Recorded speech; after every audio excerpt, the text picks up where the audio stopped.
Hello, everyone. A very good evening. This is Vance here. Today, I'm joining you from my home itself as a broadcasting. And yes, today's our topic is about ovarian cancer. And I have Dr. Ng Kai Lyn, who is a consultant obstetrician, a gynecology, and an advanced laparoscopist and a urogynecologist. All right. So, without any delay, let's call Dr. Ng. Hello, Dr. Ng. Hi. Hi. So you actually become a regular speaker in Kopi With Vans. I am, yes. And here's my coffee cup. Oh, okay. Where's yours? There you go. So what should we say? Cheers. Okay. Yeah. Thank you, doctor. Thank you so much for joining us at Kopi With Vans. I know International Women's Day is on Tuesday, 8 March, and we're also creating awareness on the women's health. Before we even want to go, maybe you want to do a quick introduction about yourself first, because our viewers might want to know who you are as well, those who are just joining us. Well, it's my third time here, but my name is Kai Lyn. So I'm a consultant OBGYN, and I'm currently practicing Gleneagles Thank you, Doctor. Hospital, and both obstetrics and gynae. I do have a special interest in advanced laparoscopy or minimally invasive surgery. And my other subspecialty is also in urogynaecology, where I deal with a lot of pelvic organ prolapse, urinary incontinence, stuff like that. So very happy to be here. Thank you for the opportunity to share with all of you. And we hope to be able to raise awareness of ovarian cancer, which is something that is very, very important to women all around the world. So thank you, Kopi With Vans, for having me here. Thank you, Doctor. Thank you. So you're going to jump into the, before you even want to go into the question, I know you have prepared some PowerPoint as well for our viewers. Before we even get started, maybe you just want to talk a little bit on the ovarian cancer itself, and then we can later go into the questions. Yeah, so ovarian cancer is unfortunately one of the cancers that's unique to women. As a woman, we all know that there are certain cancers that only us females get, and unfortunately ovarian cancer is one of them. The other cancers that usually afflict women are, as some of you may know, breast cancer and womb cancer, as well as, fallopian tube cancer as well. And all of these are actually, and cervical cancer as well, which is, I believe that was the previous topic that we covered with the Kopi With Vans, right? Yeah. That's So right. these are the cancers that are unique to women, and all the more important that we should actually know a little bit more about them. And in my slides later, I'll actually show you the top 10 cancers that affect women in Singapore, and you will find that ovarian cancer actually takes a spot in the top 10. So that is actually very, very significant, and that's why we're actually here to talk about it. And if you would ask me as a woman, which cancer, if I had to choose, of course, I would not want to have cancer or touch wood, but if I had to choose, like, to have one of the women cancer, ovarian cancer will be the bottom of my list. And I'll tell you why, because it's almost like a silent killer. A lot of women don't really have a lot of symptoms, and when the symptoms really come, generally we find that things may be too late to do anything effective about it.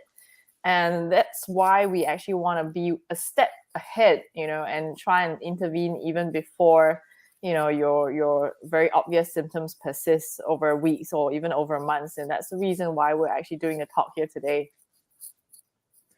Doc, I mean, you said it well. The ovarian cancer is one of the, you don't want, and anybody do not want to wish to have that, right? But, when we talk about the presentations, what I know is bloatness, frequent urination, and also one more is bloatness, urination. And what is else, doctor? Is there any more other presentations?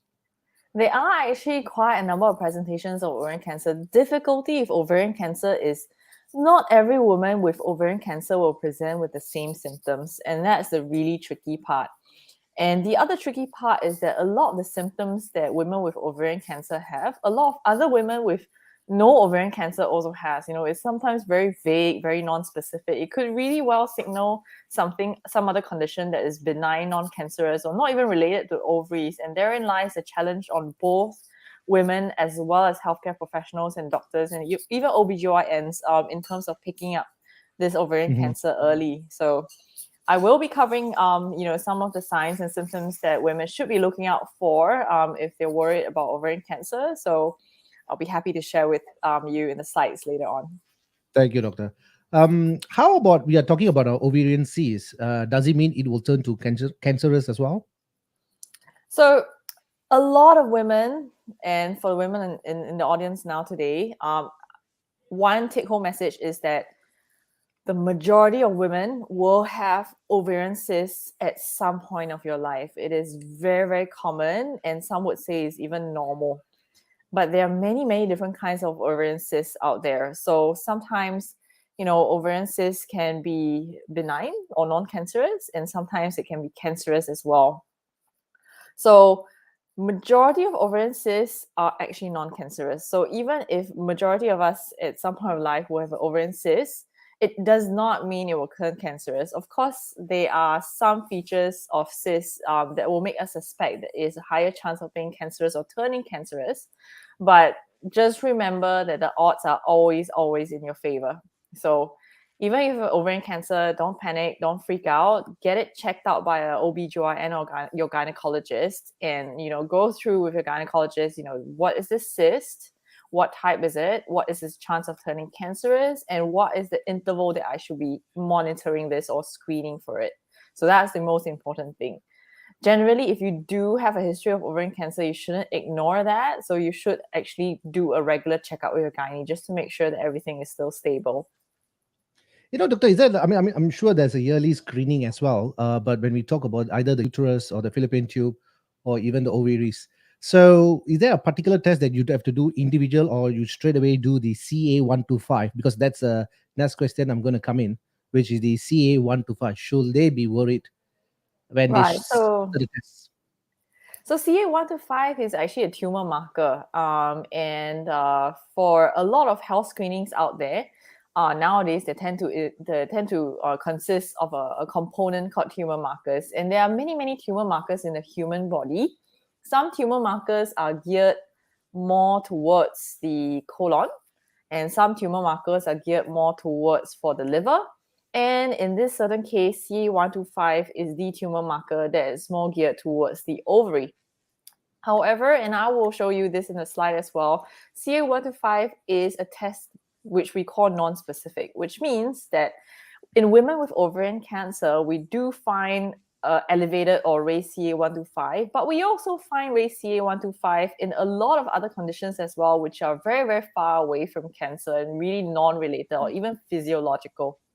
The other thing is that we need to know is that 50% of early stage ovarian cancer, if you do the blood test and you test for CA125, is actually going to come back absolutely normal. So it's not the end of the world if you have a raised CA125. Typically, if you go for a health screening and your doctor calls you back and says, okay, the CA125 is a little bit high, generally the good move to make will be to visit your gynecologist, where they can actually do a quick check and make sure that the CA125 is nothing very much to worry about, or is something that you actually need further investigation for. Doctor, we talk about this screening, and you say that one should do the screening. I'm sure the PowerPoint you're also going to talk about it. But if let's say, is there an effective way of screening by a cancer other than the CA125? Unfortunately, and the short answer is no. And yes, you're absolutely right. I'll be covering that in the slides later on as well. Modern technology is not there yet, unfortunately. As women, we do, in today's day and age, we have a very effective way on how to screen for breast cancer. I'm sure you know about that as well. And as what we covered in our previous talk, we also have a very effective way of screening for cervical cancer. But ovarian cancer remains the top elusive woman cancer, which still fails to have an effective screening program. And so even for women whom we know that are potentially high risk of ovarian cancer, there isn't an effective screening program that we've found, and active research is going on worldwide to try and figure out, is there a way that we can actually pick these cases up early or even in the pre-cancerous stage to try and reduce, the morbidity and the mortality associated with this very sad condition? But the answer is not at the moment, although there are some ways that we can actually look a little bit into whether or not there's something that we should be worried about in terms of the ovaries, and I will certainly cover that in the later slides. Thank you, doctor. I mean, the cancer risk is always a silent killer, and that's why we talk about any cancer. And of course, the good thing, the medical science, we have these blood tests to measure certain tumor markers or even CA125 for a woman. But we also hear about this called surgical staging, because what is your take on surgical staging, and what is the procedure is all about? So as of any cancers, there's always an international accepted consensus about how to stage a cancer, and ovarian cancer is no exception as well. So we do stage the ovarian cancer all the way from stage 1 all the way until stage 4, and obviously the stage 4 cancers are the latest stage and the most advanced stage. And I will show you, in a very nice pictorial form what each of the stages actually entail. But the unfortunate thing is that the majority of women, when at the time of diagnosis, we find that the majority of them are actually already in stage 3 and stage 4. And when the time comes, then of course the treatment options will vary a little bit as well. Okay, doctor. I mean, I think it's time for us to go into the PowerPoint and then discuss even more further with our audiences. Sure. Yes, let's do that.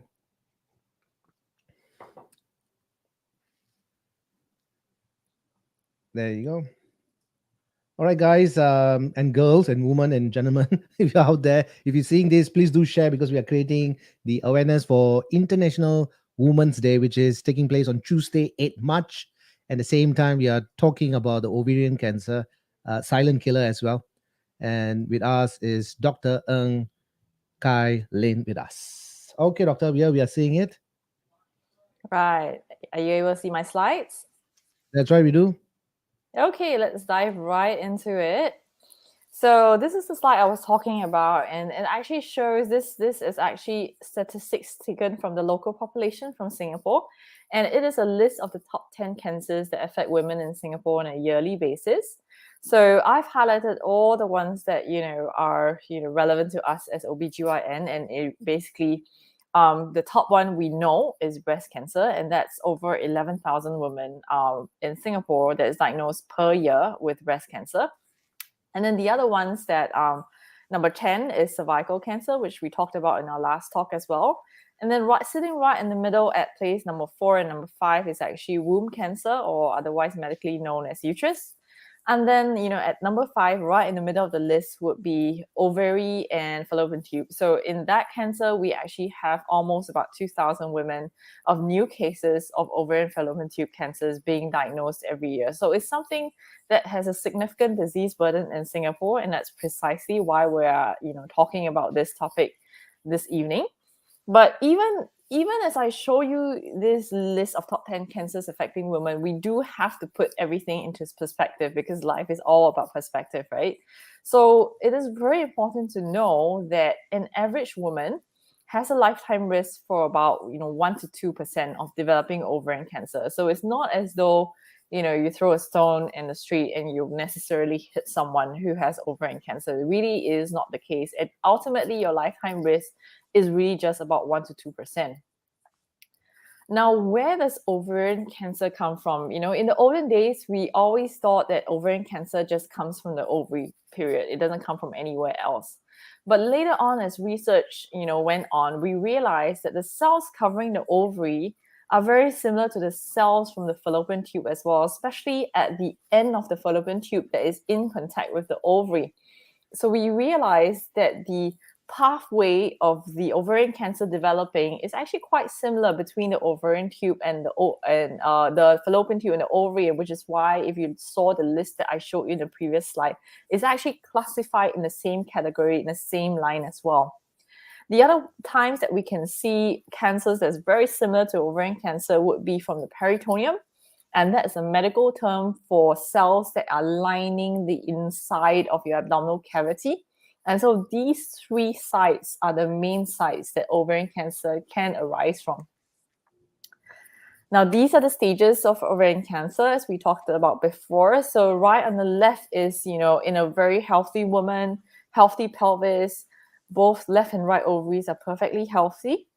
When it comes to stage 1 of ovarian cancer, we do find cancer cells, but the good news is that it's typically confined to either one or both of the ovaries.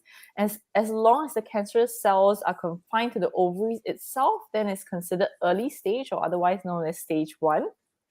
In stage 2, the cancerous cells start to spread in the pelvic region itself, but is still confined within the pelvis, and so that is still somewhat contained in stage 2. Whereas in stage 3, you find that the cancer starts spreading to other body parts within the tummy.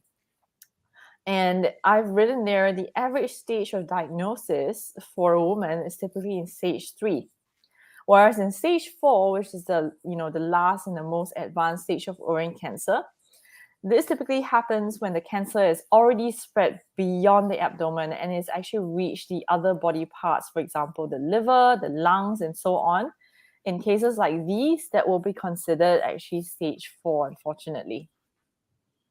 Now, why are we here talking about this very important topic today?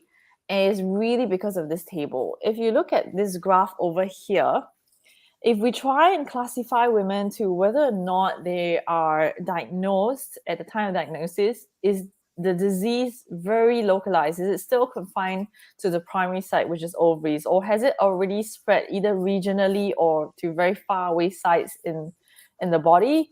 You will actually see that 80% of women at the time of diagnosis already have their ovarian cancer cells spread.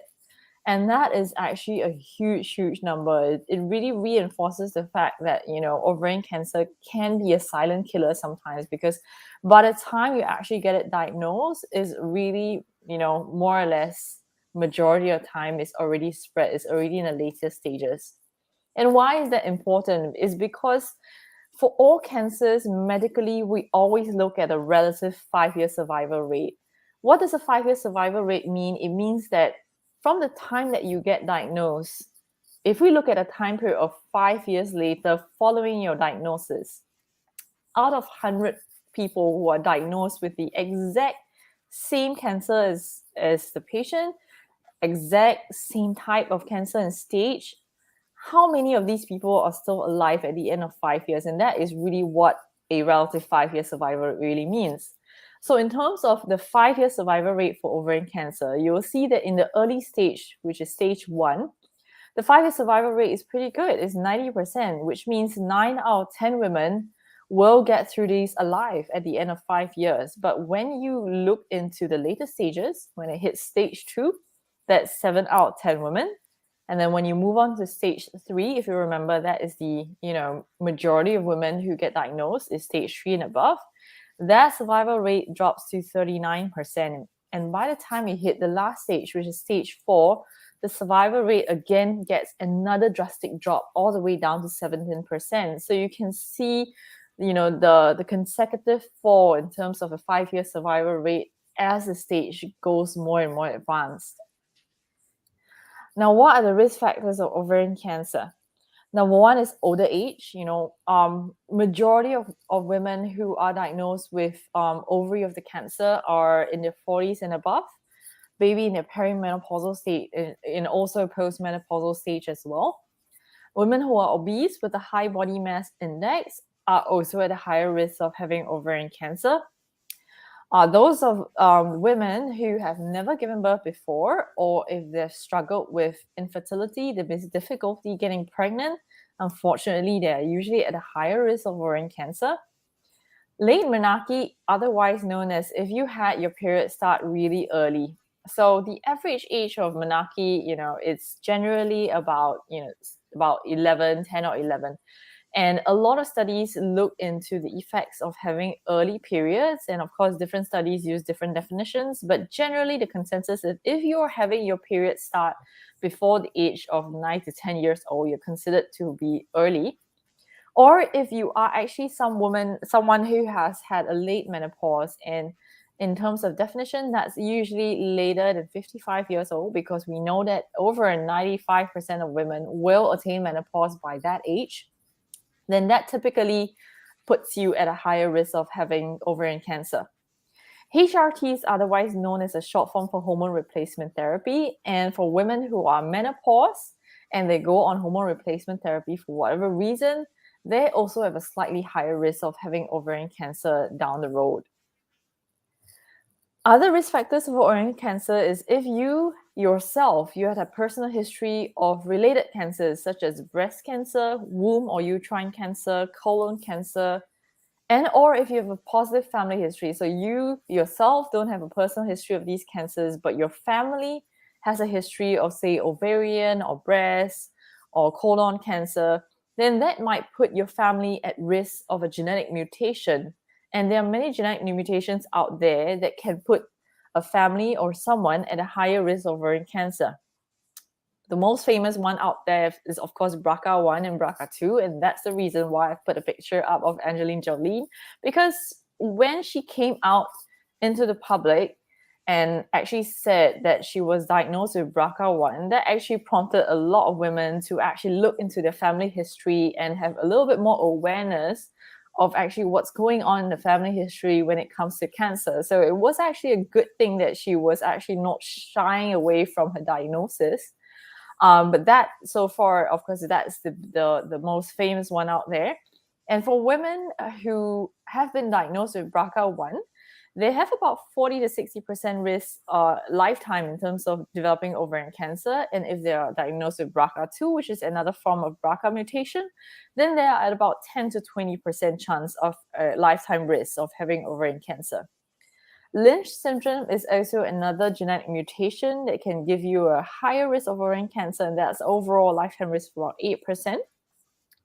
If you have a history of endometriosis, and that was something that we covered in the very first talk with Kopi With Vans as well, you may be at a higher risk of ovarian cancer, although studies have not actually managed to pinpoint the exact percentage that puts you at, but that is definitely a slightly higher risk of developing ovarian cancer down the road. And of course, if you're a smoker, then that puts you at a higher risk of having ovarian cancer as well. Unfortunately, in Singapore, we don't really have a very set protocol about who we're supposed to screen for, genetic counseling and see whether you're at a higher risk of having cancers. But this one is actually from the UK, and in the UK, what they define a woman as being an increased risk of ovarian cancer is if she has a first degree relative. Now, first degree relative has to be in your nuclear family, which means in your immediate family. For example, like your parents, your siblings, or your kids. That is actually considered first degree relative. And so if you have one relative who has been diagnosed with both breast and ovarian cancer, then you are at increased risk of having ovarian cancer.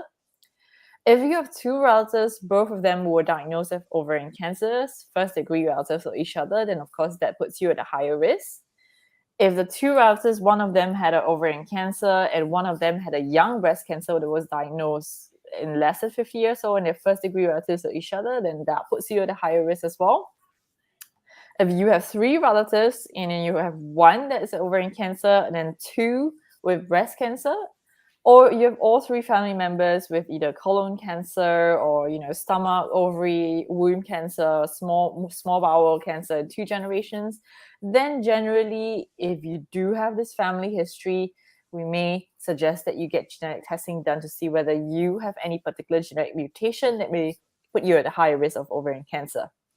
Now, the important thing to know is that all affected family members must be on the same side of the family. So if you're one random family on your mother's side and then another random family member on your dad's side, then that risk doesn't quite add up. And what is very, very important to know is that if you have a close relative with ovarian cancer, it's not the end of the world. Your lifetime risk is still quite similar to the population risk. And these are people that we generally don't really need to do any genetic screening. Now, having known what are the risk factors of ovarian cancer, what are kind of things that you can sort of do to reduce your risk of ovarian cancer?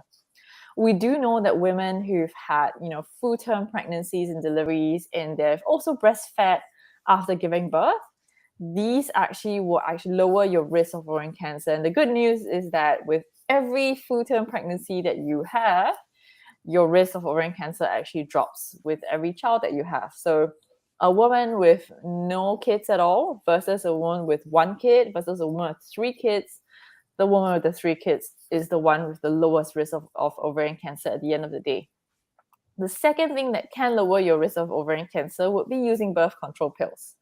So birth control pills was originally invented for birth control, but over time, studies have actually shown that the longer you're actually on the birth control pill, the lower your risk of ovarian cancer. And what is most interesting is that even after you've stopped your birth control pills, that protective effect in lowering your risk of ovarian cancer actually continue for years after stopping the pill. So that is one upside of the birth control pills that I always tell my patients about.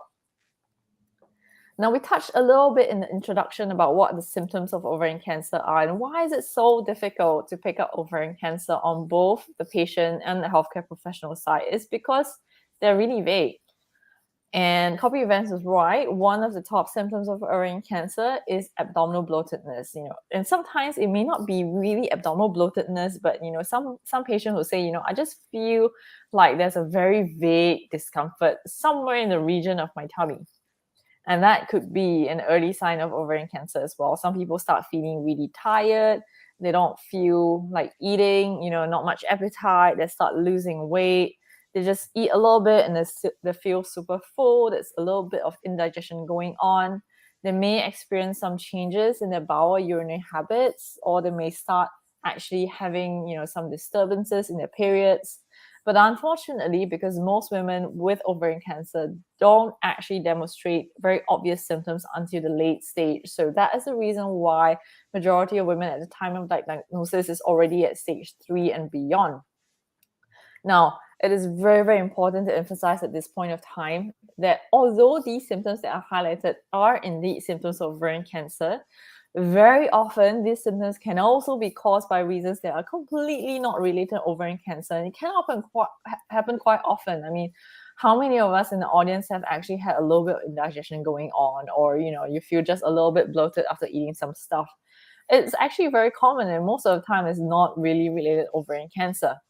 But what is important and what we hope to drive home in the talk today is that it's very important for us women to actually monitor the symptoms and acknowledge the symptoms if they begin. If it's different from what you know is normal for your body, and if you start having these symptoms, every day, and it's persisting for more than a couple of weeks, then it is typically a sign that you should check in with a gynae just to make sure that everything is all right.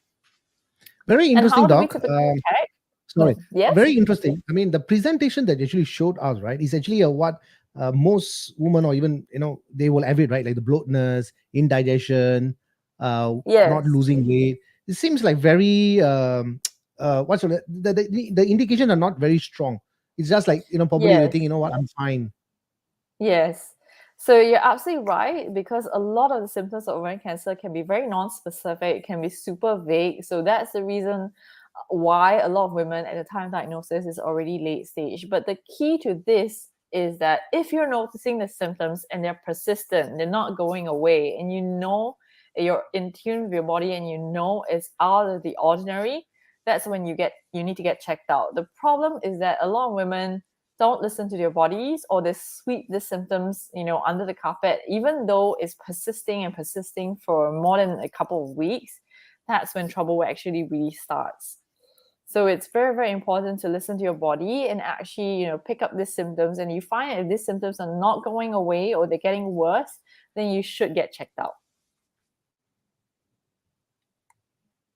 So what do I mean by getting checked out? When you go to a gynecologist and, if we are worried that you may be, having any issues with your ovaries, we typically do something called a pelvic ultrasound. There's two ways to do the pelvic ultrasound. One is through the transabdominal ultrasound, where we actually put an ultrasound probe on your tummy. And it actually looks something like this on the picture up here. So generally, this scan is done with a full bladder, meaning you almost feel like you need to rush to the toilet, that kind of feeling. And that actually helps us be able to visualize the womb and the ovaries much better. This kind of scan is typically done in women who are virgins, who never had sex before. But the gold standard ultrasound is always done through the vagina. And the reason is, with the ultrasound probe inside the vagina itself, that actually shortens the distance to the ovary. So if you look at over here in the top picture, that transabdominal ultrasound has to go through the whole layer of your tummy wall. It has to go through the pubic bone. It has to go through your bladder, then your womb and ovary. So the distance is actually quite great, and sometimes we won't be able to see that accurately. Whereas through a transvaginal ultrasound probe, you can see the probe from here to the ovary, the distance is actually a lot shorter. So this scan is typically done with an empty bladder, and this scan is generally much preferred over a transabdominal scan. So as long as a woman has had sexual activity before, we typically would try to do a transvaginal ultrasound, and that will give us a more accurate picture of the ovary. Now, a lot of patients ask me this, like, do I need to prepare for an ultrasound scan? Because if the gynae is going to stick something in my vagina, am I supposed to shave first? Am I supposed to wash first? Can I have sex before that? Ladies, don't worry. To be honest, me and all other gynecologists out there, we don't even register whether or not you've groomed yourself below. Are you shaven? Are you not? Did you have sex the night before? We don't register it at all. Trust me. So don't worry. Just get yourself checked out at the gynecologist. Now, we spoke briefly about tumor markers, especially about CA125. And this guideline is actually from the American College of Obstetricians and Gynaecologists, which talked about the role of the OBGYN in early detection of ovarian cancer in women at average risk. And so the guidelines actually say that, pretty much what we actually said. There's actually no strategy for early detection of ovarian cancer that actually reduces cancer mortality. And a lot of people have looked into the use of transvaginal ultrasound and tumor markers such as CA125, either do it separately or together in combination to try and detect ovarian cancer early in average women. Unfortunately, they have not been proven to be very useful at all, unfortunately. And why is that? Because CA125, although it is a useful tumor marker that's targeted at the ovary, and we do know that it's raised in 80% of women with ovarian cancer, it may be normal in up to 50% of women with early ovarian stage cancer. So it's not that useful sometimes. It's not very specific. In addition, it may be raised with women with completely unrelated to ovarian cancer reasons. For example, if you have endometriosis, if you're known to have fibroids or even adenomyosis, if you're having some pelvic infection or inflammation going on, even if you're having your period at that time that blood tests were taken, or you're in early pregnancy, or you have, diseases of other organs, sometimes the liver as well, or even other cancers, CA1 to 5 can also be raised. So it's really non-specific. That's the reason why I said that don't panic if you're told that you have a high CA1 to 5 at health screening. Just to get yourself checked up at the gynae doesn't mean that you have ovarian cancer, period. Just keep in your mind that there may be a lot of other conditions that may cause CA1 to B5 to be raised. So until you check yourself out with a gynecologist, there's generally no way that you'll be able to tell. Now, research, thankfully, is still ongoing because we are always in pursuit of this effective screening method. We're hoping to eventually reach the same as for breast and for cervical cancer as well, to have a good screening method out there for women so that they can actually go for it regularly and try and detect ovarian cancer early. And this is the largest ovarian cancer screening trial today. What they actually did was that they actually recruited over 200,000 women and they followed them up over a period of 16 plus years. And that is a really, really long time. What they did with this over 200,000 women was they divided this group of women to 3 groups. One was no screening, which is basically what Singapore is like right now. We're actually not screening actively for ovarian cancer, unlike for breast and cervical cancer. The second group was just doing regular pelvic ultrasounds. The third group was doing regular pelvic ultrasounds and the tumor marker, which was CA125. And then they followed these 3 groups of women up for over 16 years. And what they actually found was that, there was actually no difference. They didn't actually manage to reduce people dying from, ovarian or tubal cancers.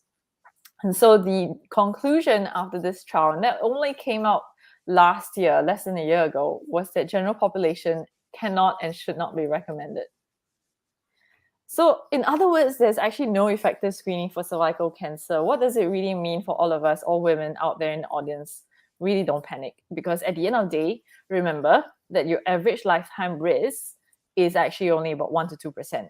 However, if you think that you might be having symptoms that are persistent, or you are looking into your family history and you feel that, okay, I think I might be at increased risk of having ovarian cancer, just have a quick chat with a gynecologist. And what we typically do is that we'll discuss with you, take a very detailed medical history and all that, and see whether you are someone who actually needs screening and what is the kind of suitable intervals that you actually need to get screened.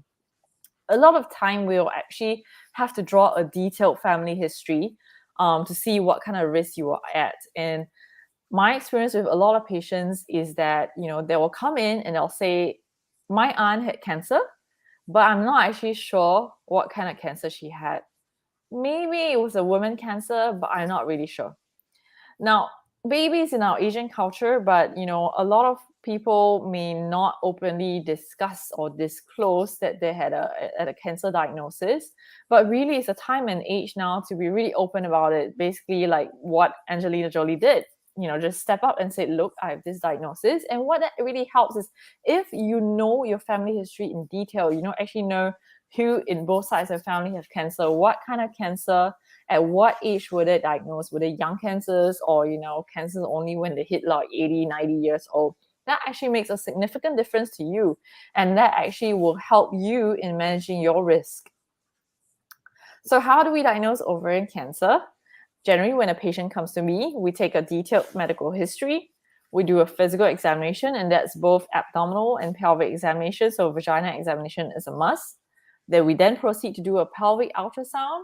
We also do some blood tests, which will include CA1 to 5, depending on what we see on the ultrasound. Sometimes we may ask for a CT scan.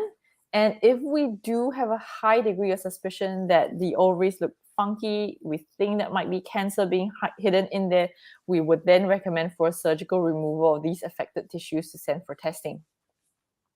How do we treat ovarian cancer? It really, really depends on the stage. the mainstay is still surgery. Of course, if any part of your body, any tissue actually develops cancer, the first instinct will be to whack it out, cut it out through surgery. But it really depends on the stage of ovarian cancer at the time of diagnosis. So the early stages one, the stage 1s and sometimes stage 2, can be dealt with purely surgery, mostly a stage 1 actually. There are also different cell types of ovarian cancer that we have to look into. Some are a little bit more aggressive than the rest.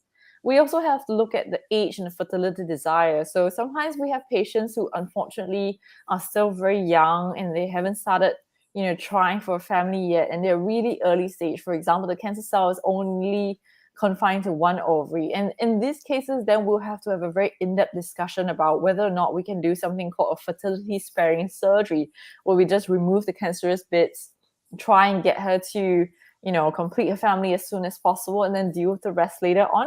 But that's on a case-by-case basis. Chemotherapy is also a treatment option for ovarian cancer. Sometimes what happens is that you go for surgery first, and then we use chemotherapy to clean up, the microscopic cancer cells that may be floating in your body. But sometimes in a very advanced stage of ovarian cancer where it's spread, in the pelvis or even beyond that, surgery may not be able to clear everything at one go. In these cases, we may use chemotherapy first to try and string the cancerous tissue to smaller, and then go on to surgery to try and clear everything out. Generally, in terms of treatment of ovarian cancer, it has to be multidisciplinary, just not one doctor handling it because of its nature. So typically that will be handled by a gynaecologist and also a medical oncologist as well if chemotherapy is needed to administer the chemo. Now, what are the key take-home messages at the end of the day? Number one, need to emphasize again, the average lifetime risk of ovarian cancer is very low, about 1 to 2%. But the problem is that the symptoms can be really, really vague. And because of that reason, we do find that even in the present day and age, most cases of ovarian cancer are very advanced at the time of diagnosis. And that obviously affects the survival rate as well because it drops drastically as the stage gets more advanced. Unfortunately, we haven't found, even with our modern technology, any effective screening methods available. But the most important thing is pay attention to your body. And if there's any doubt at all, do check in with your gynecologist who can then have, some investigations for your ovary as well. So that's the end. And the key message is it's time to take care of yourself. And at this point in time, I'll be quite happy to take any questions if there are any. Thank you so much, Dr. Ng Kai Lyn, for that wonderful presentation that you did. I mean, when I'm looking at it, just on the earlier part, when we look at all kind of presentation, but these presentations are just like a normal daily life that any woman will have it, right? No appetite, bloatness, urination, and a lot of other presentations. But it's cancer is still one of the most what shall we say? It's the most cruel disease I would for say it's the anyone to have it. most feared, yeah. But Yeah. if you're having the symptoms and you find that it just happens occasionally and then it goes off, just lasts for a bit, goes off by the end of the day, then of course it's not something that you should freak out over. But if you find that you're having these symptoms, it lasts mainly throughout the day, it comes back the next day, and again the following day, and you find that it's been over 1 to 2 weeks and you're still having this problem, then sometimes you should get yourself checked out. Just give a call to your friendly gynecologist and just clear yourself. You can have a peace of mind after that as well, and then you can monitor. And who knows, you might be having the symptoms because of some other condition that is not ovarian cancer. And so once you actually find that out, you can actually put your mind at ease.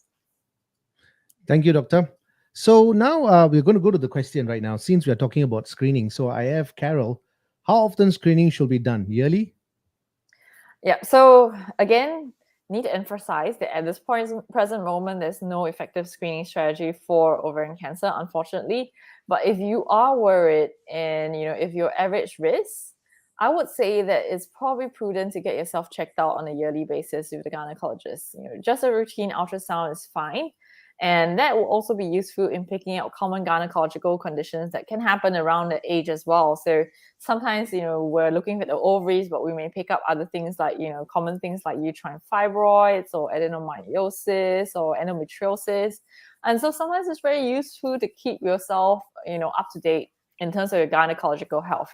There's a lot of talking about, your your cardio health, your mental health and all that. But ultimately, as a woman, your gynae health is also very, very important. So we do see a lot of patients who their only time in seeing a gynae is actually when they're pregnant, when they're giving birth, or they're trying to get pregnant. And then after that, they think that's the end of it. We'll wrap up the gynae visit, and then they disappear for many years, and then they come back only when they have an issue. They don't actually keep up regular screenings. So sometimes in terms of taking care of yourself, for us women especially, you have to take care of yourself before you can take care of other people. So for these women, I would actually advise that, it's not actually a bad idea to check in on your regular gynecologist, maybe about once a year. Of course, if you have some symptoms that, worries you and all that, it's always good to check in a little bit earlier. But if you're average risk and you're not having any symptoms, maybe once a year will be fine. Thank you, Dr. Ng. We do also have a few questions that came in, but unfortunately, I can't show it out because it's from the message itself. One question we have asked, docs, can a simple ultrasound detect ovarian issues? Yes. The quick answer is yes. Of course, we do prefer a transvaginal ultrasound, like what I mentioned just now. But basically, what we see on the ultrasound is that we check for the ovaries mainly for cysts. And on the ultrasound, there are certain features on ovarian cysts that can help us determine or suspect what kind of cysts you're actually having, because there are many, many different kinds of ovarian cysts. The most common ovarian cysts that we see are actually ovulation cysts, actually. So for all of us who are, menstruating, not yet menopause, what happens is that your ovaries every month develop eggs and follicles. And, then these eggs get released and they wait for pregnancy. And then once the egg gets released from the ovary, there's actually a cyst that's formed. And if you don't fall pregnant that cycle, your period starts, this cyst then, resorbs, dies off, and then the next cycle starts again. So that's actually the most common cyst that we see on a daily basis. But there are also other features on the ultrasound that can help us determine what type of cyst you're actually having. So sometimes if we see, for example, cysts that are very huge, or cysts that may have like solid stuff growing in there, and there's, it's taking up a lot of blood flow, or it's like many, many different small little cysts within this huge cyst, then we may have a higher degree of suspicion that this cyst might be cancerous. So there are certain markers on the ultrasound itself that we'll be able to tell, A, do you have a cyst going on, and B, what type of cyst is going on, and should we be concerned about that cyst? And from there, we'll be able to then give you a little bit more information about how often you should be checking this cyst out. How often should you be screening for this, or is there something that you should be not concerned about? Thank you, Doctor. I hope that actually answered one of our viewers. And before I take this question, Doc, I also have Sumita Ray. Can ovarian cysts cause big belly, like bloating, but permanent bloating or something like that? Yes. The answer is yes, actually. But only if the cyst is super huge. So I do have patients who have come in complaining of abdominal bloatedness, or some of them are really cute. They just say that I thought I was putting on weight, but actually it was not really a putting on weight kind of thing. It was actually something that was growing in their pelvis. And sometimes that could be a result of a big ovarian cyst that has been growing for some time. The other common presentation that I usually see, like a big belly, is actually uterine fibroids. They can grow over years as well. And a lot of these women are really cute because they think that, oh, I thought I was just putting on weight around my tummy. Yeah, my pants are getting tighter. I need to loosen my belt, a few belt holes as well. But what they don't realize is that they were actually growing a little baby in there, in terms of their ovaries and in their womb, in terms of fibroids. So it's something that you should pay attention. If you're clearly, your diet hasn't quite changed, you're not like, eating super fatty stuff, and you're, physically active, but yet your tummy is growing in girth, then it's probably time to get yourself checked out. Thank you, Doctor. Before I take the one, I have another one here by Priya. How fast can an ovarian tumor grow?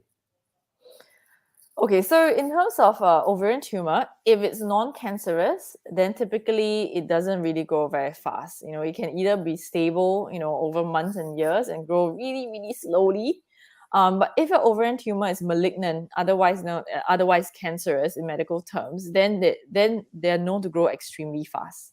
And that's the reason why, even if we do a screening on a yearly basis, sometimes we're not even able to catch the development of ovarian cancer because they develop so fast.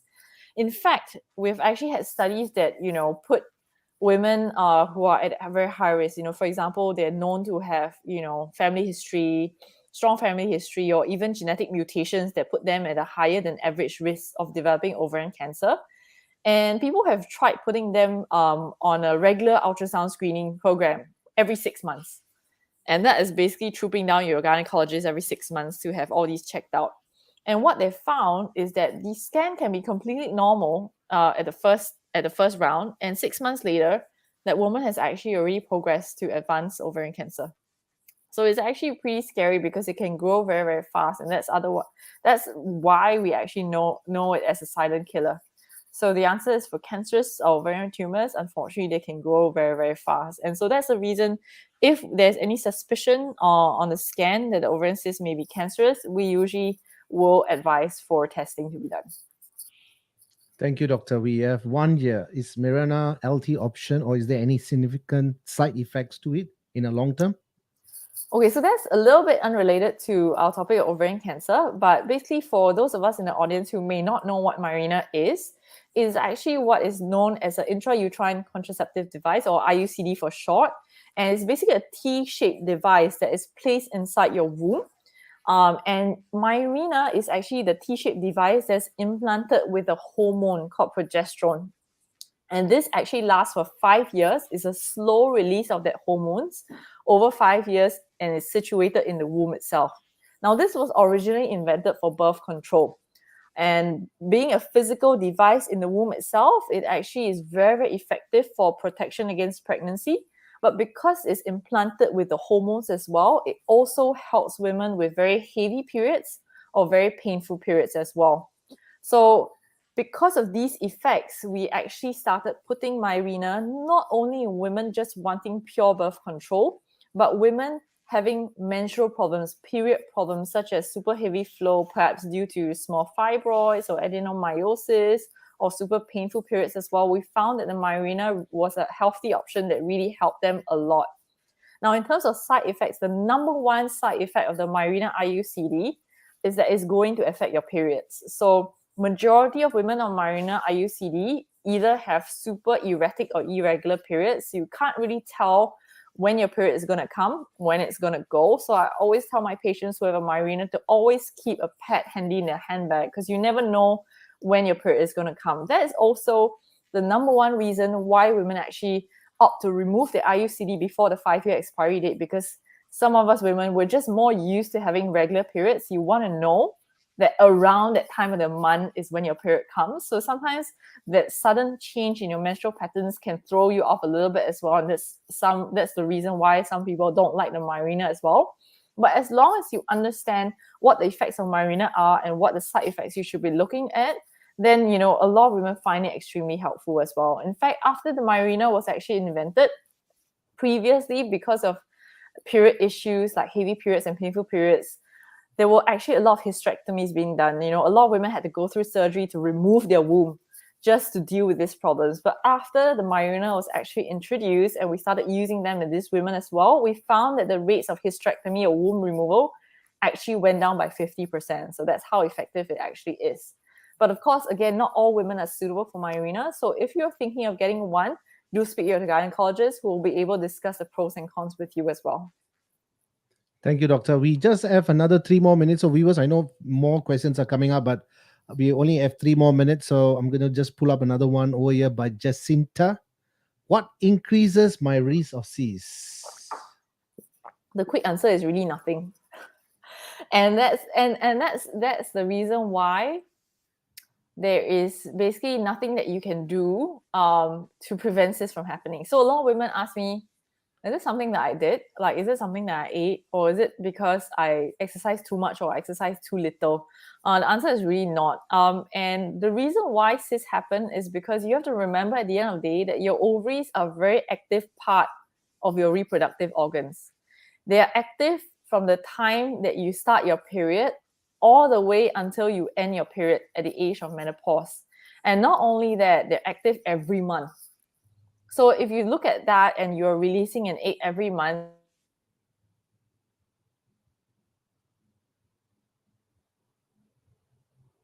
Hi, doc. I think we lost you.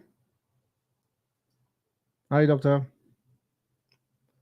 Okay, we have some screen jammed. So probably we just have to wait for a while. I mean, it was an interesting topic on ovarian cancer. With us was Dr. Ng Kai Lyn. Right now, she's been freezed, not consciously, but subconsciously she got freezed. I think because of the Wi-Fi connection. Probably we're just going to wait for a while. For those who are just watching this, you can actually share it so more women can be aware about these conditions that Dr. Ng Kai Lyn actually told us.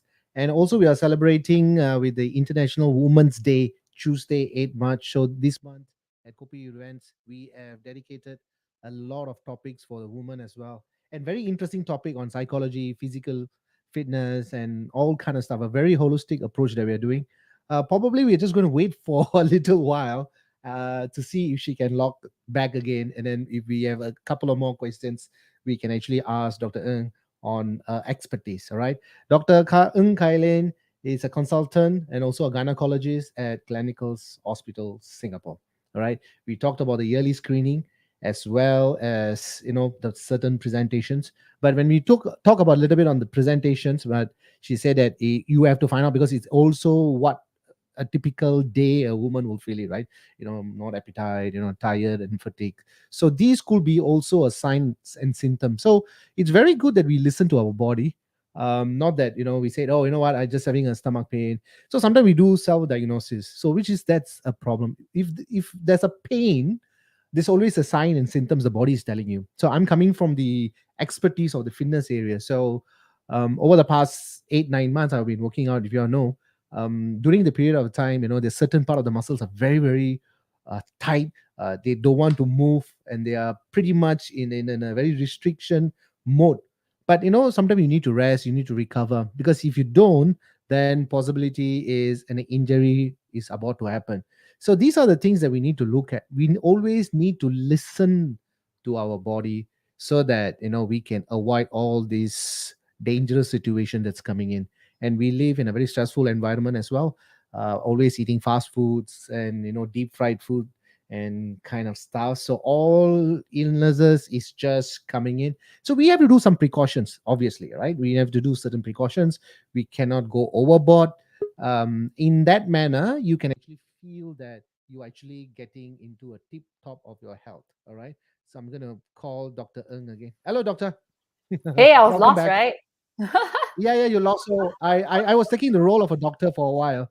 Okay. So I'm probably sure you do very well at it. so probably probably the viewers might be messaging me, hey Vance, I need to have a gynecologist appointment. I'm like, okay, you got to look for Dr. Ng Kai Lyn, not me.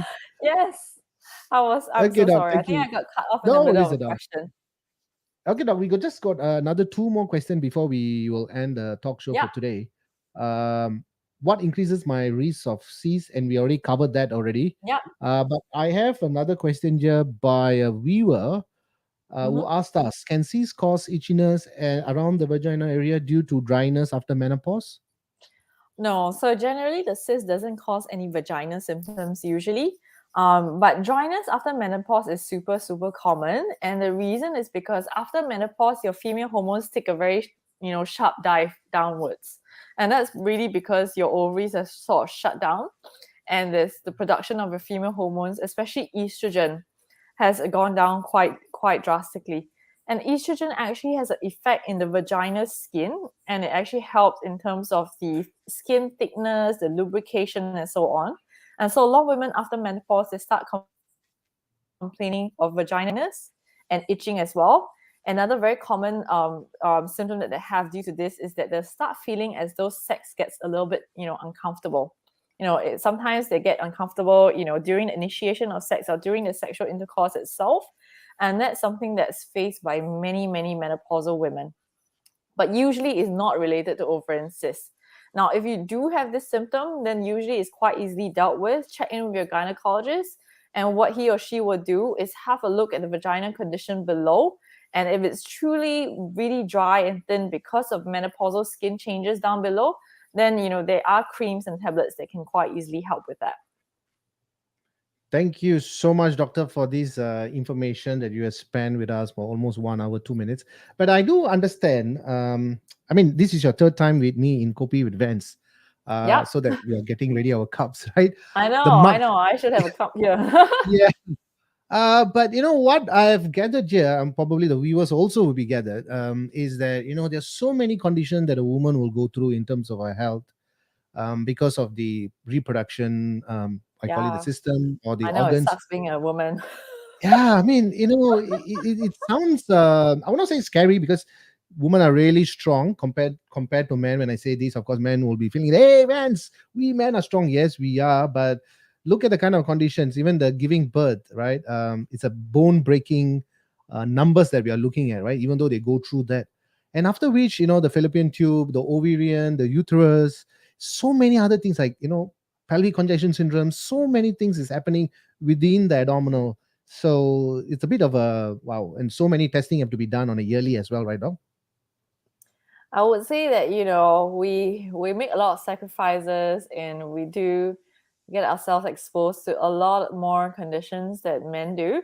But that's really for the privilege of being able to nurture a child over 9 months and the privilege of childbirth and motherhood.